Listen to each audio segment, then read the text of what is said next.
Bonjour mesdames et messieurs, bon réveil et bienvenue dans ce 6h30. Direction tout de suite le palais de la présidence de la République où le président Alassane Ouattara a reçu hier vendredi le rapport de la Cour des comptes. Les principales observations et recommandations concernent notamment l'exécution du budget de l'État, des collectivités et des entreprises publiques. Awa Touré. Juridiction suprême de contrôle des finances publiques, la Cour des comptes, qui a remplacé la Chambre des comptes de la Cour suprême en janvier 2018, a remis ses rapports 2014, 2015 et 2016 au président de la République, Alassane Ouattara. Nous sommes réunis ici, aujourd'hui, pour assister à une cérémonie majeure de notre vie publique, un symbole fort de la modernisation des institutions de notre nation et de la qualité de notre vie démocratique. Une modernisation inspirée par la vision et les actes de son Excellence, Monsieur le Président de la République. En effet, la Cour des comptes s'inscrit historiquement dans les États démocratiques comme une institution fondamentale d'une gouvernance publique éclairée, à même d'apporter des analyses précises et des recommandations structurées aux plus hautes autorités de la nation. Le président de la Cour des comptes, Kanvali Diomandé, a présenté les grandes lignes des rapports qui contiennent les principales observations découlant des contrôles effectués par son institution. Au titre du contrôle de l'exécution du budget de l'État, la Cour a relevé 4 points principaux.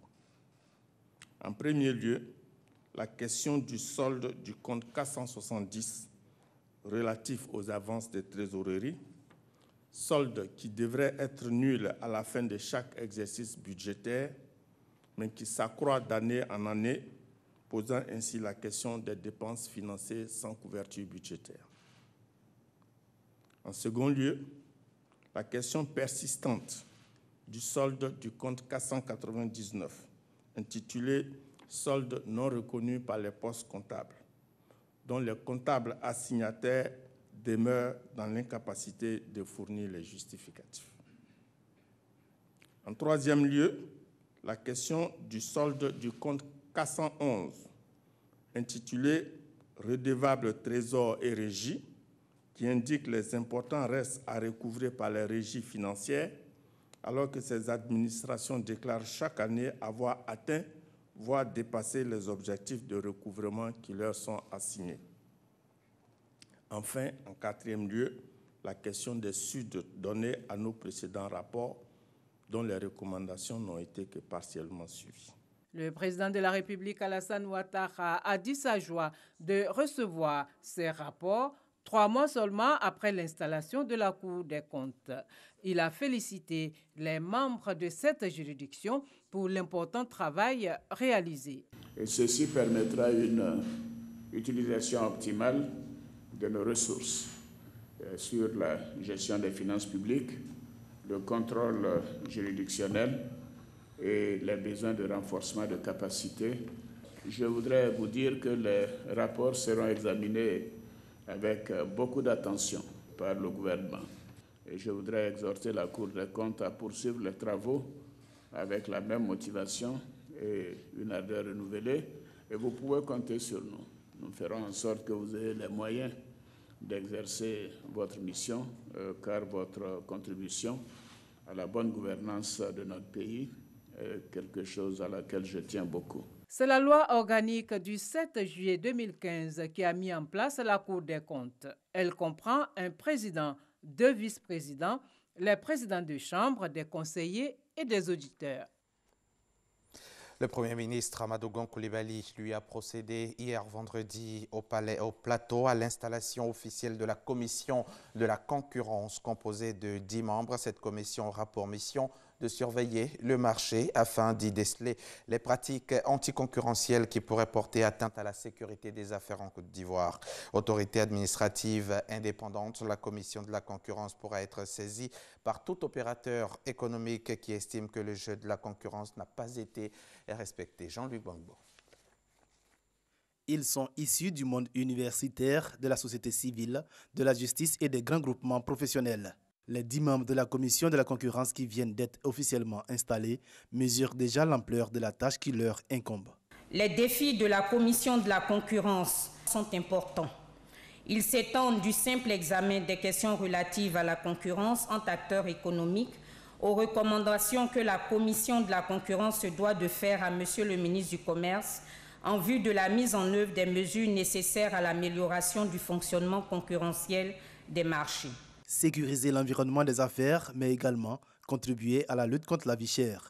Telle est la mission qui incombe à la Commission de la concurrence. En 2017, pour traiter le ressenti des populations face au renchérissement du coût de la vie et prendre des mesures de lutte contre la vie chère, le gouvernement a décidé de renforcer les capacités de la Commission de la concurrence à l'effet de lui permettre d'assurer pleinement sa mission générale de surveillance du marché. L'installation de cette commission vient s'ajouter à l'ensemble des mesures adoptées par le gouvernement ivoirien pour encourager le secteur privé dans la création de richesses. La mise en place de la nouvelle commission de la concurrence devra renforcer ses acquis en contribuant à démontrer au quotidien la capacité du gouvernement à réguler la concurrence, la sincérité et la conformité des pratiques commerciales, à prévenir toutes les formes de pratiques anticoncurrentielles et ainsi à rassurer les investisseurs sur la sécurité des investissements en Côte d'Ivoire.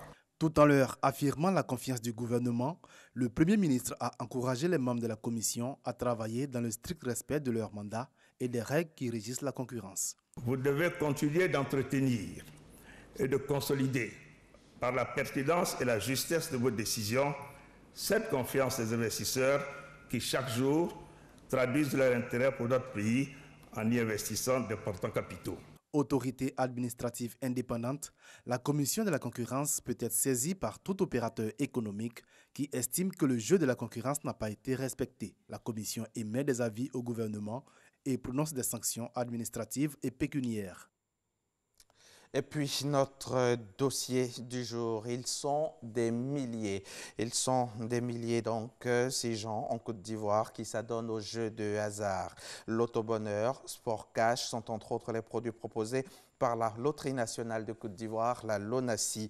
Mais sur le terrain, on trouve également le loto ghanéen et bon nombre de sites étrangers de paris sportifs. Une concurrence à la LONASI qui détient pourtant le monopole de l'organisation des jeux de hasard ici en Côte d'Ivoire.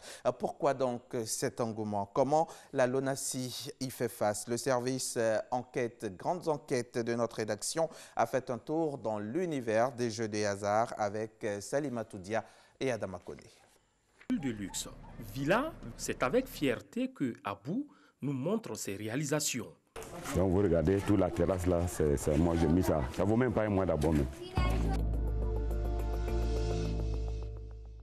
Depuis 2004, ce quinquagénaire dirige un business qui lui rapporte des millions par mois. Abou à la côte à Aboisseau. Il emploie des milliers de jeunes appelés coupeurs. Ces derniers, éparpillés dans la région du sud du pays, se chargent de lui verser une recette en contrepartie d'une commission de 30%. On ne peut pas donner chiffre d'affaires. Tu peux venir avec 20 000, tu peux venir avec 30 000, tu peux venir avec 100 000, tu peux venir avec 1 million. Mais 1 million que tu vas venir là, moi je ne choisis que 700 ou bien 650 000. Le business en question, c'est le loto ghanéen. 31. Ouais, c'est ça qu'il faut même. Moi, il va aller 63, sérieusement. Un jeu de hasard dont le tirage se fait uniquement au Ghana, d'où l'appellation loto ghanéen. Hormis cet aspect, toute l'organisation se fait en Côte d'Ivoire. Une affaire juteuse qui concurrence sérieusement le loto bonheur de Côte d'Ivoire. Selon la loi, seule la Loterie nationale a le monopole de l'organisation de tous les jeux de hasard en Côte d'Ivoire. Conscients de leur concurrence déloyale à la Loterie nationale, les coupeurs indexent le taux de commission qu'ils jugent insuffisant. Nous avons un taux de commission de 14%. Et dans tous les pays de la sous-région, vous n'allez pas trouver ça. Ça veut dire que pour une société bien établie qui paye ses taxes, vous n'allez pas trouver un taux de commission aussi élevé. Pas de transparence, d'autant plus que les flux de capitaux sont gérés par des particuliers. Un business informel qui échappe à la fiscalité ivoirienne. Le loto ghanéen ne se cache plus. Les gains mirobolants attirent de plus en plus de parieurs. On me fait un touchon, 9-18. Les parieurs estiment qu'on mise peu et on peut gagner énormément. C'est plus le loto gagnant qui gagne parce qu'avec 250, j'ai 5 000 francs de cagnotte. Or, avec le loto bonheur de Côte d'Ivoire, avec 500 de mise, il faut gagner 3 000 et quelques, je pense. Nous avons fait la comparaison pour vous. La mise unitaire de base est la même, 100 francs CFA. Les gains varient de 5 000 francs CFA à l'infini pour le loto bonheur, comme pour le loto ghanéen. Pour ce qui est de la fréquence des gains, il y aurait plus de chances de remporter un gain avec le loto ghanéen qu'avec le loto bonheur. Sur Internet, la concurrence se fait aussi sentir, mais cette fois avec les paris sportifs. Sport Cash, le jeu de pronostic de la Loterie nationale de Côte d'Ivoire, se frotte à au moins 530 sites de paris sportifs accessibles depuis la Côte d'Ivoire. Nous nous sommes rendus sur le site français BetClick. Le procédé est le même. Sélectionner des rencontres sportives, faire des mises et gagner si les pronostics sont exacts. Ce bookmaker français basé à Malte exige du parieur l'ouverture d'un compte bancaire où s'effectueront les transactions. Selon la Loterie nationale, la Côte d'Ivoire représente 11,2% du chiffre d'affaires de BetClick, soit 17 milliards de francs CFA. La LONASI, qu'est-ce qu'elle a fait? La LONASI a saisi le tribunal de commerce qui a rendu une ordonnance. Cette ordonnance fait injonction aux fournisseurs d'accès Internet de bloquer, sinon de rediriger tous ces sites sur le site web de la LONASI qui propose des paris sportifs. Au loto bonheur, on enregistre 3 milliards 900 millions de francs CFA de chiffre d'affaires avec un manque à gagner de 4 milliards de francs CFA pour l'année 2017. Pour le pari sportif, 25 milliards de francs CFA de chiffre d'affaires sont comptabilisés. C'est autant de recettes et de taxes aussi qui échappent en même temps à la fiscalité.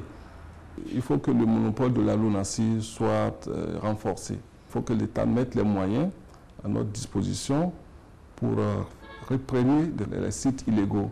Nous nous sommes toutefois interrogés sur la répartition des gains des mises par la LONASI. 50 à 60% du chiffre d'affaires revient au TRJ, taux de retour aux joueurs, 10% du chiffre d'affaires brut pour la redevance, 10% pour les partenaires techniques et les commissions réseau, et enfin 30% pour assurer les charges internes et réaliser les œuvres sociales. L'entreprise, face à la concurrence, multiplie les stratégies commerciales. Elle étoffe l'offre mise sur la visibilité et l'accessibilité sur l'ensemble du territoire national. Sur le terrain, la traque aux fraudeurs se poursuit et la LONASI attend de l'État que les lois soient adaptées aux réalités actuelles. Reportage signé Salimatou Dia, Adama Kone, Christelle Menant de RTI 1. L'actualité internationale à présent, la suite et peut-être la fin du célèbre producteur de cinéma Harvey Weinstein.